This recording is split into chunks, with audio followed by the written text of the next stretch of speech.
আসসালামু আলাইকুম ভাইয়া আপুরা, যে যেখান থেকে আমার ভিডিওটি দেখতেছেন আশা করি সব ভালো আছেন, সুস্থ আছেন। আলহামদুলিল্লাহ আমিও ভালো আছি। এটা আমার গতকালকের রান্নার রেসিপি। সবার জন্য রান্না করছিলাম বুটের ডাল দিয়ে গরুর মাংস, সাথে আটার রুটি। তো এটা আজ আপনাদের মাঝে শেয়ার করব। বুটের ডালগুলো আমি আগে থেকেই সিদ্ধ করে নিয়েছিলাম। এখন গরুর মাংসগুলো ছোট ছোট পিস করে কেটে ধুয়ে নিছি। এখন একটা কড়াইতে তেল গরম হতে বসে দিয়েছিলাম। এখন দিয়ে দিলাম পেঁয়াজ কুচি। পেঁয়াজ কুচিটা দিয়ে হালকা একটু লাল লাল করে ভেজে দিয়ে দিব কয়েকটা গোটা গরম মশলা, দিয়ে দিব দুটা তেজপাতা। এখন দিয়ে দিব আদা রসুনের পেস্ট।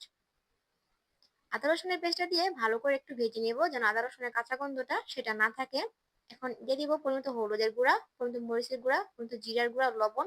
পানি দিয়ে আমি মশলাটা কষিয়ে নেব। মশলা কালারটা দেখেন কত সুন্দর হয়েছে, মাশাআল্লাহ। এখন দিয়ে দিলাম গরুর মাংসগুলো দিয়ে নেড়ে ঢেকে দেব কষানোর জন্য।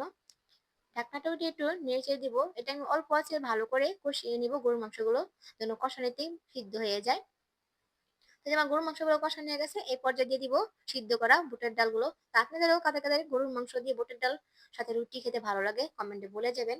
এখন দিয়ে দিলাম পরিমিত পানি। পানিটা দিয়ে ঝোলটা একটু টেনে আসলেই আমি গরুর মাংসটা নামিয়ে নিব। তো এই যে গরুর মাংসটা ভালো করে সিদ্ধ হয়ে গেছে, আপনাদের একটু দেখিয়ে নেই। দেখেন হাত দিয়ে চিপ দিলেই ছিঁড়ে যাচ্ছে। তো এই যে আমার গরুর মাংসটা হয়ে গেছে, এখন নামিয়ে নিব। এখন রুটিটা বানানোর জন্য পানিটা কাই করে নিতেছি। পানিটা ফুটিয়ে দিয়ে দিলাম আটাগুলো। আটার ডোটা আমি করে নিব।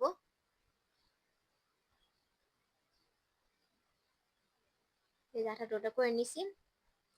তো আমার আজকের ভিডিওটা আমার সাবস্ক্রাইব ভাই বোনার ছাড়াও যারা আমার ভিডিওটি দেখতেছেন, প্লিজ ছোট বোনটার চ্যানেলটিকে সাবস্ক্রাইব করে পাশে থাকেন। আপনাদের ভালোবাসা ও দোয়ার সাথেই এই ছোট বোনটা এগিয়ে যেতে চায়।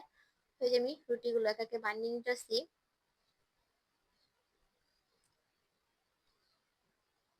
আমার রুটিগুলো বানানো হয়ে গেছে, এখন আমি রুটিগুলো ছেঁকে নিব।